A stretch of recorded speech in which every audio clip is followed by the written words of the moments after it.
This is a Bramble Jam podcast.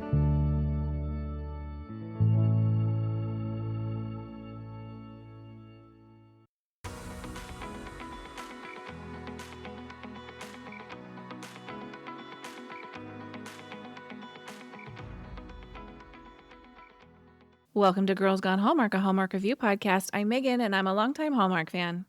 I'm Wendy. I'm a former Hallmark hater. On today's episode, we are discussing 12 Dates Til Christmas, episodes 3 and 4, which originally aired on the Hallmark Channel on Friday, December 12th, and is currently available to stream on Hallmark Plus. Hey, you're going to want to be following us on Instagram because we did announce that the Countdown to Christmas bracket is coming back for the 2025 Countdown to Christmas season. That fan-driven voting event will happen exclusively on the Girls Gone Hallmark Instagram account, but consider yourselves warned if you have opinions about how we're running it.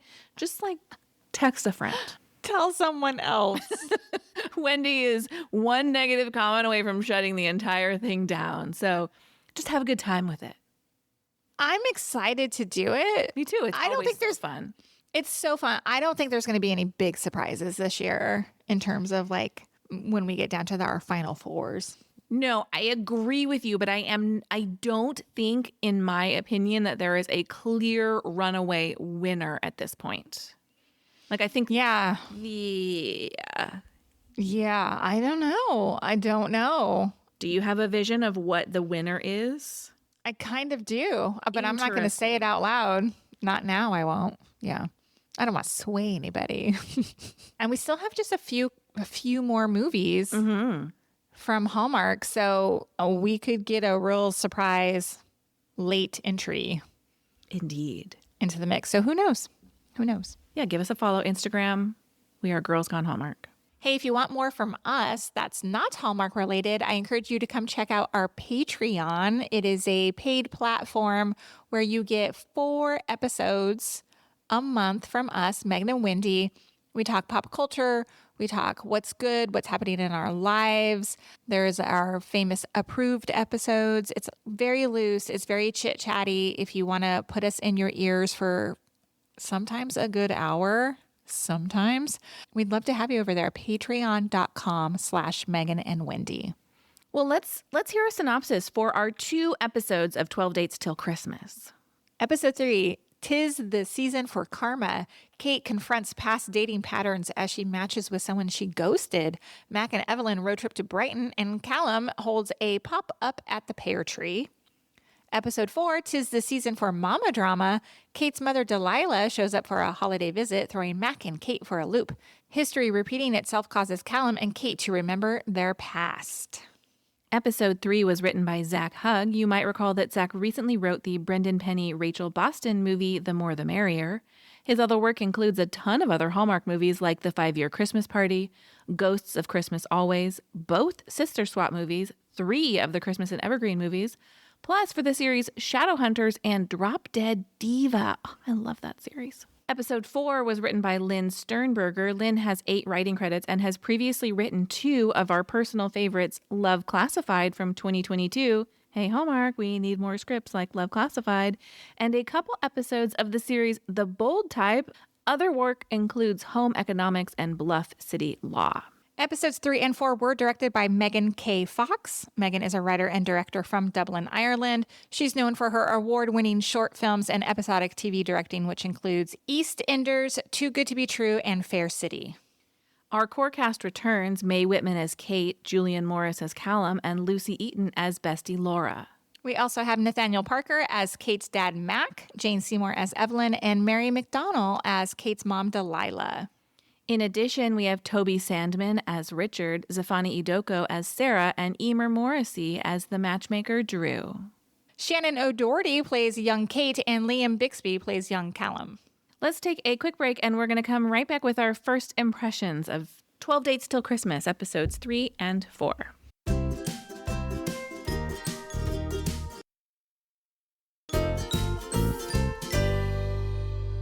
Hey, Wendy, what was your first impression of this pair of episodes? Well, love is on the horizon, but Kate has some emotional unpacking to do before she gets there. My first impression is this show loves to surprise us.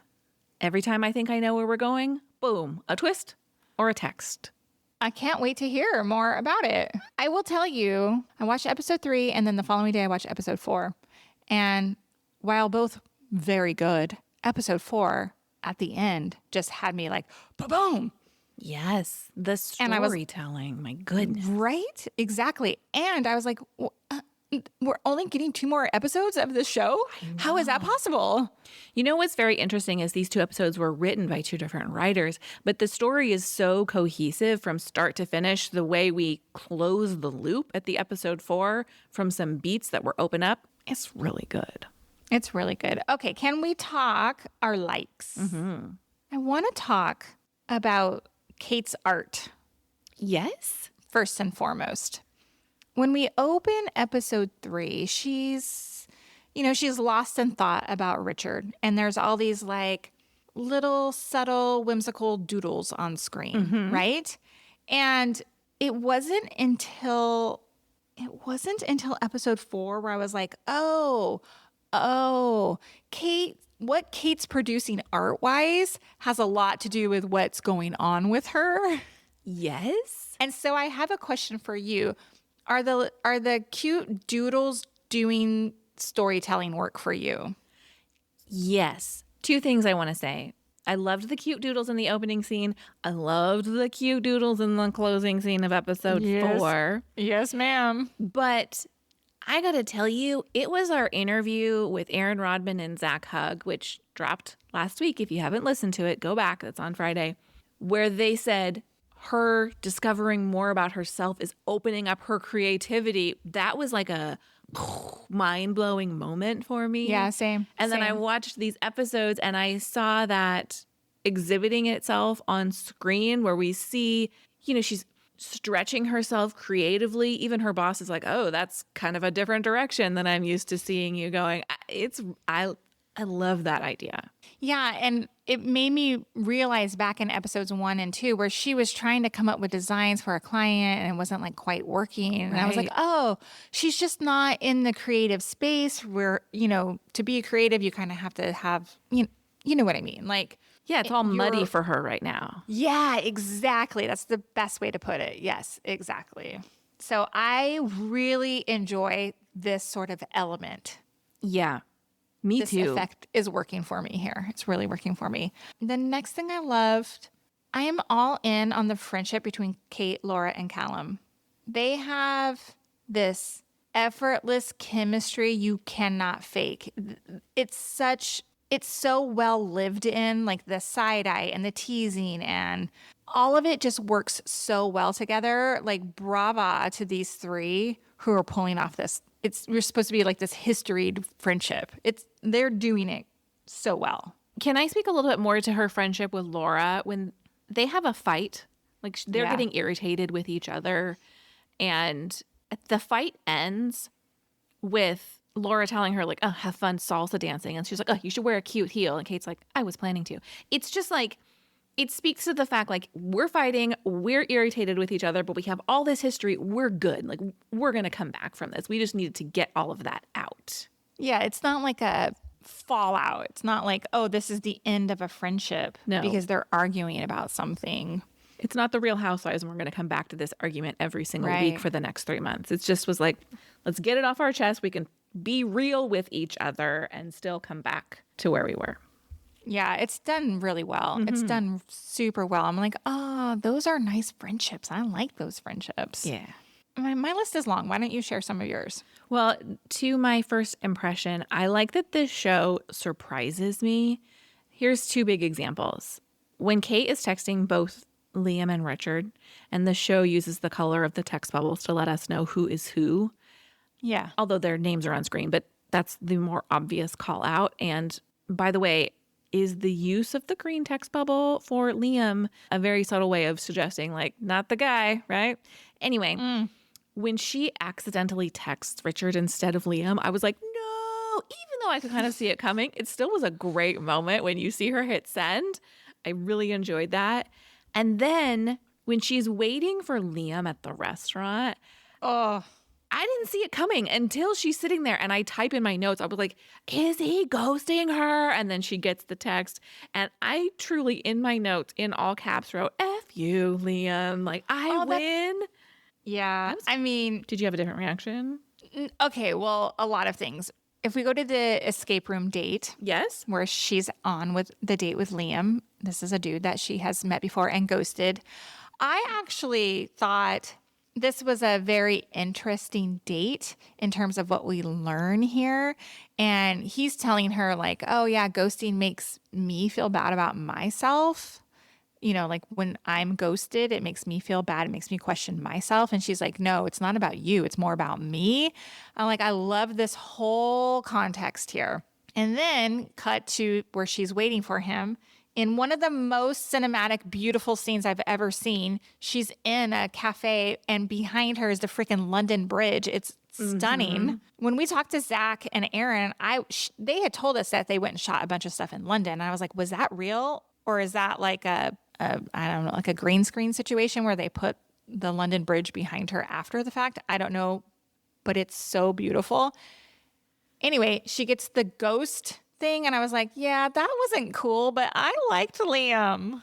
Well, that's what I'm saying. I liked Liam too. And Liam, I made a note of him saying, that made me feel bad about himself. So knowing how it feels to be ghosted, I just thought, well, kind of, I didn't love it. I was like, wait, I thought we had something here. I thought we could maybe develop this a little bit more and throw us off the scent. You know, not a love triangle, but we have all of these dates to dig into. So, but that being said, loved that scene. Like it elicited a reaction from me. Yeah. Speaking of a love triangle, my spidey senses are activated. Can I tell you? Oh, yeah? And I'm not talking love triangle between Richard and Callum. Oh, tell me more. The character Marjorie keeps coming back. Marjorie is that woman that Kate meets on the first date. Oh, yeah, the blonde one, right? She's in this one as well. And I was like, this cannot be coincidence. Oh, because maybe Richard's meeting her? I am thinking Richard is also dating her at the same time. And then we have the bracelet gift. And I was like, oh, what if he is gifting gifts to Kate and Marjorie both, and they're going to see each other again at some point, and she's going to see the bracelet and know my spidey sensors are activated. Wow. Okay, let me tell you.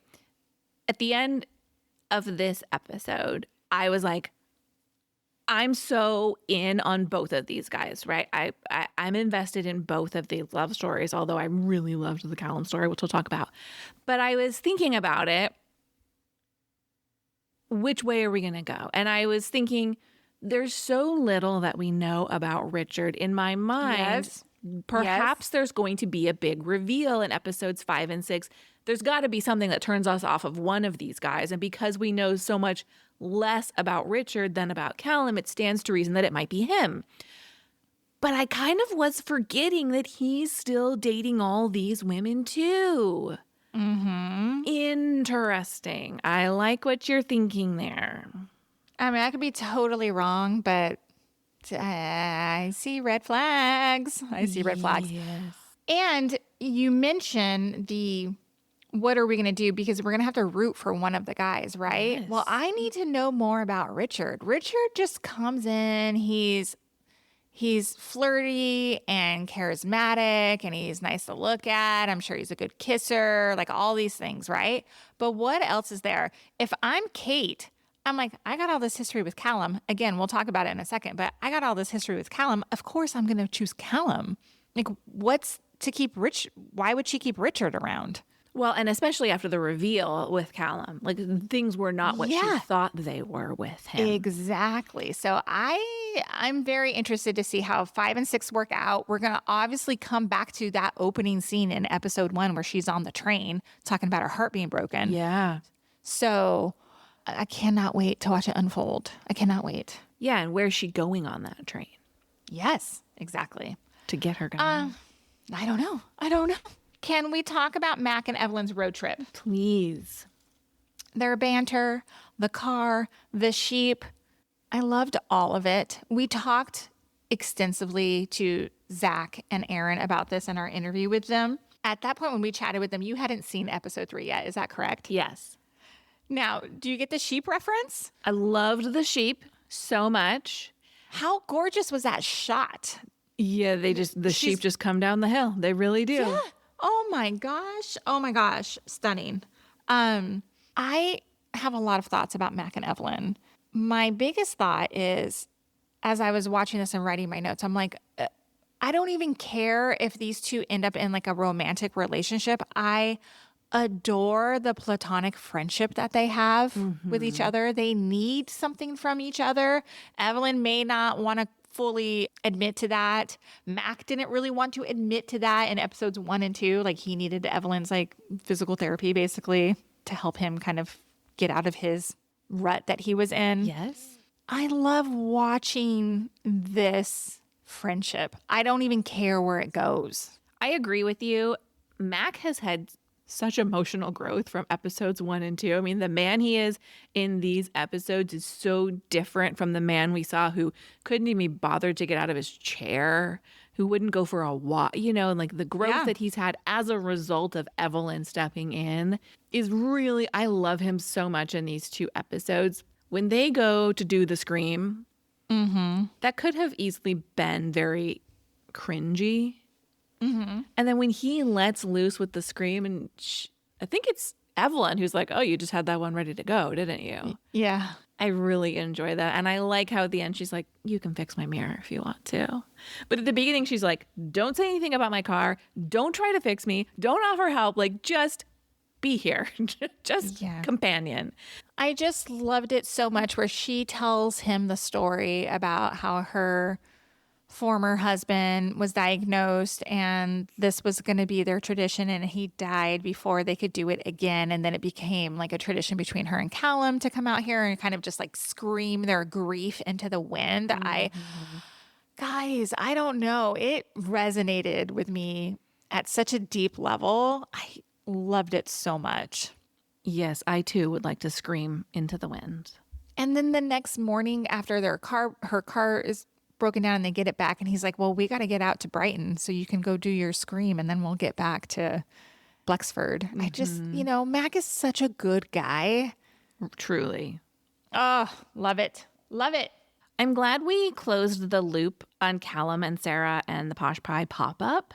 Yes. Like, there was a lot going on there. The comedy was funny. I'm being invaded by influencers all using the hashtag Posh Pie. Oh my. And their faces to it were like, ooh, yeah. Yeah, that was great. Great stuff. But then when he just finally is like, first of all, the confrontation with the brand guy. Did you catch the keto reference again? Indeed, I did. It's in my Did You See That? I mean, Okay, sorry. what? It's fine. What's with all the keto talk on Hallmark this season?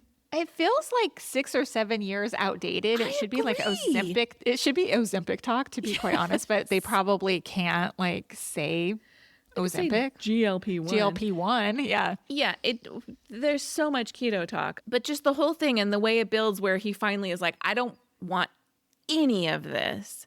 And his line, I don't want to be the person you wish I were. I don't want to be the person you wish I were. That's savage. It is, and I feel sad for Sarah because she seems genuinely kind. I think her intentions were good, that they're just not on the same page. I don't think she was like doing anything nefarious here, but I love that Callum was just like, look, this is not it. That's not it. This is not it. We're closing the door on this. Yeah. I'm Did glad you that think wasn't drawn out. That's all. Oh, yeah, me too. Do you think it's fair that he was mad at Kate, that Kate knew all this time that Sarah had dated Oliver and so on and so forth? I'm so glad you asked that because I have that question too. I actually thought Kate did the right thing. She's like, no, I told Sarah she needed to discuss that with you. It wasn't my place to get in the middle of your relationship. And then Laura's like, well, why didn't you tell me? I was like, well, okay, fair enough. But Yeah. what do you think? Like, do you think his anger is misplaced there? Maybe a little bit, but I think it's just because of his complicated feelings for Kate. Right. Like he feels a little maybe betrayed by her. Yeah, but they, all make up nicely. So, yeah. Very nicely. Of course, we end episode 3 Kate's smooching with Richard, and who returns? Kate's mom, Delilah. Yeah. And that's where we end the episode. That's a great scene. Yeah. So let's talk about episode 4. Okay. Basically opens, we get a flashback to young Kate and Mac after, I'm guessing this is like sometime after Delilah has left. Mm-hmm. And Kate's getting a call that like her mom won't be home for Christmas. And for me, reframes everything. It's like, okay, her mom's not just flighty. Her mom is flighty, but her mom has also like inflicted a lot of hurt onto Kate. She's unreliable. Yeah, and Mac is the steady presence in her life. Mm-hmm. And so now we're starting, I think this is giving such good context of like what is to come in this episode between the relationship between Delilah and Kate. We get so much more backstory here, and then Kate talks about it later about how that made her not trust the way anybody feels about her. And then that comes full circle in her relationship with Callum too. Mm-hmm. I thought it was very interesting, and I really liked how Mac figures into this storyline. Right. He is so team Kate. He's such a lovely father figure. And when they have that tea that goes wrong, and Kate just keeps pushing and pushing and pushing, and she's like, basically, we don't want you here. Like, this is a tradition that was born out of us trying to find joy in your absence. And now you're here. Like, why are you showing up after all of this time? Oh, man. And then the confrontation when she's like, why are you on her side? And he's like, we just kind of slipped back into being your parents. But he's like, you don't have to forgive her. I like it. And I like the full circle moment where Delilah comes to him at the end and she's like, this is your chance. Unload on me. And instead of taking that chance, he just says, don't hurt our girl again. Oh my God. One episode here, right? One episode could be an entire season, I feel like, just unpacking and unwinding and untangling the whole Delilah of it all. Oh my gosh, it's so good. Don't you think he's taken a total role reversal in his relationship with both Evelyn and with Kate from our first 2 pair of episodes? I do. Yeah, and in kind of a short period of time. Yeah. Does it make it feel less believable to you?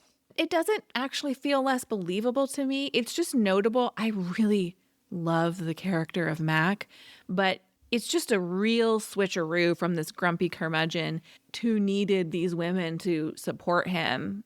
And now he's stepping into that role for them. Well, think about Kate was kind of a grumpy curmudgeon too, a little bit, and her 2 friends stepped in. Indeed.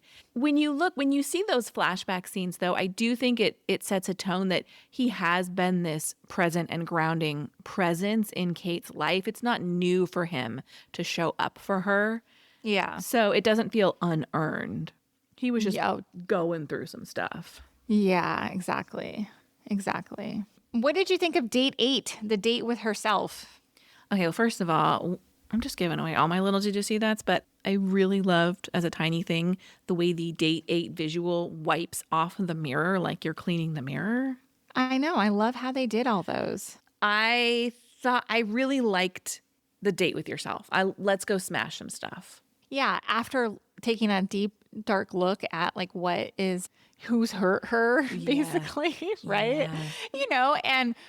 And Drew's like pressing her. It could be your first love. It could be a parent. And then you see like the light go off. And then like the next cut to scene, like she's drawn this whole like thing about like her mom and all these issues she has and whatever. And then they go break some shit. I loved it.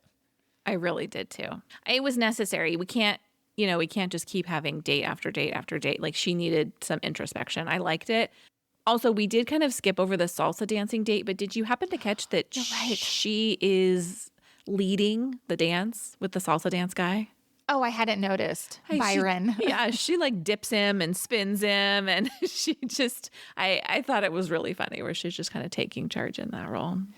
Yeah, I felt bad for Byron, honestly, because like Kate went into that date, like she was so pissed off about everything going on. And right. Poor Byron was just collateral damage. Yeah. And that whole thing. He's like, I don't even know your name. Kate, okay, nice meeting you. Bounced. Bye. Good stuff. In this episode, again, we also get more art breakdown. Like her art is reflecting her inner unraveling. You know, she's doing those sketches at work and her boss is like, ooh, you could put that on a furious little pillow. I loved it. I loved it so much. What else did you like in episode 4? Well, I'd like to talk about Kate and Callum. Sure. This slow burn is burning for me. And the pieces all come together. We know it's kind of a tough emotional day for him. He doesn't get to go do the Scream because of this stupid posh pie pop-up that he doesn't want to do. And I love the information that we get. We just build so much more of his relationship with Kate. We see her being there after his mom's funeral. We see them finally having this like sweet moment. He kisses her. He says, I love you. She panics, comes back, misunderstands the situation with him and the other girl. But it's so poetic because earlier in the episode, she had been like, look, I don't trust emotions because I've been burned, and that's colored my entire relationship history. And so we understand where she was coming from because it was so much more fresh. Young Kate was so much more freshly in the throes of that, what she felt as rejection from her mom. Right. And the final scene of them in the courtyard. Well, after they have their big talk, like they have a talk when they're on date 9 and he is there as her +1. And of course, all this stuff happens on this date. Like Delilah shows up and he's encouraging her, Kate, to talk to her mom. I think that's a lot of like Callum's own baggage of like his mom being dead is playing into this a little bit, I think. But they sit down at the table and their kiss comes up. Yes. From previous years ago. And he basically asks her, when did our kiss become a joke? Mm-hmm. And then we get the explanation. She's like, I had to make it a joke because she's hurt, basically, right? That is her coping mechanism. When he comes out and he's like, I'm going to show you that this is not a joke. I'm paraphrasing here. How good is this scene? Just so you know, when I kiss you, it's not a joke. Oh, God. It is so good. I mean, it's so hot. And, you know, she makes it a joke because he made her feel like a joke. Like he kisses her and immediately moves on to the next girl in her eyes. Right. Oh, just so you know, and the resolution, the way they both understood how that came to be. And now I was like, oh, now I'm all in on these guys. Although I am really leaning Team Callum. I imagine we're going to get something revealed about Richard that changes our mind and perhaps something about Callum that we're like, what? You know, I know. We can't go straight to the end. The little doodles that happen on screen when they're kissing, I rewound it. I told my daughter to come in from the other room. I was like, look at what they do here. I'm like, isn't this cool? And she's like, yeah, that's cool. And then like walked away. But I'm like, it made me, the freaking doodles make me feel something, right? It makes me feel like those feelings that you get when you're in love or you're like, oh God, it was so good. It was just so good. I think it's the Netflix series Heartbreaker, which is based on a graphic novel. They do the same thing. And I love that. The little on-screen doodles like that. Yeah, it's such a cool effect. Do you have any more likes? No, that's it. Let's talk wishes. I have only one. Okay. I wish Richard, and this is probably by design, but Richard floats in and out. He's, you know, I wrote like a handsome Christmas ghost. He just, you know, I need more substance as to why Kate would be drawn to him. Other than the flirting. Like, you got to give me something more where I need to know. She's going to come to a crossroads of like, do I choose Richard or do I choose Callum? I need to know more about like what Richard is giving. Yeah, there's not a lot of substance, but a whole lot of charm. Yeah, exactly. Well, I would like more Laura. In the first episode, we had so much of her. And in this episode, she's very much a supporting character. And I would like to circle back to a little bit more of centering her just for a few moments. Mm-hmm. Although the way she was eyeing that old decrepit courtyard that was badly in need of a renovation, I did suspect that her wheels were turning. And then I had visions of her renovating it and Callum having a moment of frustration because she had changed it because that moment was so important to him and his mother. Oh, interesting. This is all made up. Well, I have no idea. I was wondering if, like, Laura was like, I am good at this. Maybe she's at a crossroads in her life of like, I don't want to be a solicitor. What am I doing? I want to do other stuff. We're seeing her like friendship or her relationship with Drew. Yeah, flourish. Yeah. So I agree. Laura's great though. I have one more tiny baby wish, and it's when Kate and Callum were on their kind of co-date, and she's trying to wingman him, and she's like looking around. I wanted him to be like, stop trying to set me up with other people. I'm with the person I want to be with. Oh, yeah, but then we would have at the end of the show. Well, I understand, but I was just like, tell her to stop. That's all. It's like she has completely convinced herself that she's not an option for Callum. Yeah. Based on whatever happened 12 years ago. Yeah. Let's talk. Did you see that moments?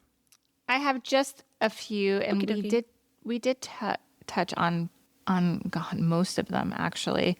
The escape room in episode 3. I love that Kate is sitting in the ball pit. Oh my gosh, so great. There's a ton of physical comedy in that date. With the confetti blowing off, and there's just like a lot of stuff. I really loved it. Sharing the Santa jacket. Yeah, exactly. And my only other, did you see that? Because we've talked about everything else, is there's a great line from Evelyn, her and Mac, where they're in that bar, and he's like, oh, the weather's getting really bad outside and it's getting dark. And she says, somebody's come down with a case of the old ladies. And I was like, that is me. That is me. Great line. Well done, Zach Hugg. I have a few. The first is there's a sign in the kitchen of the pear tree above the sink that says don't put coffee grounds down the sink. And it's just a nice little attention to detail in a kitchen that I appreciate.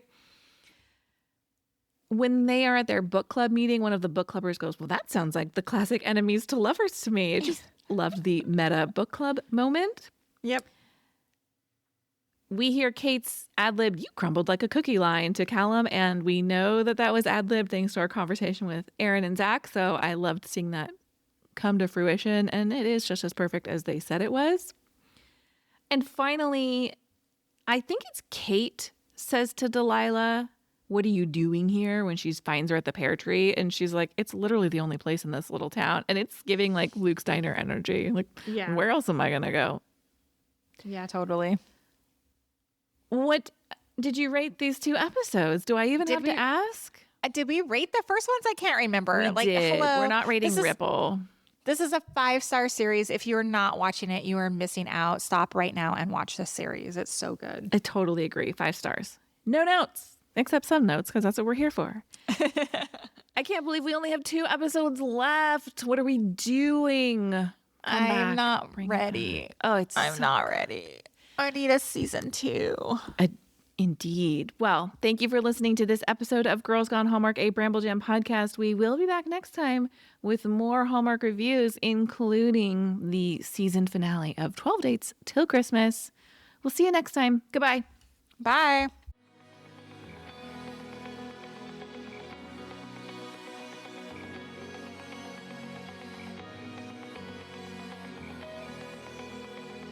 All right, friends, before we go, just a quick heads up.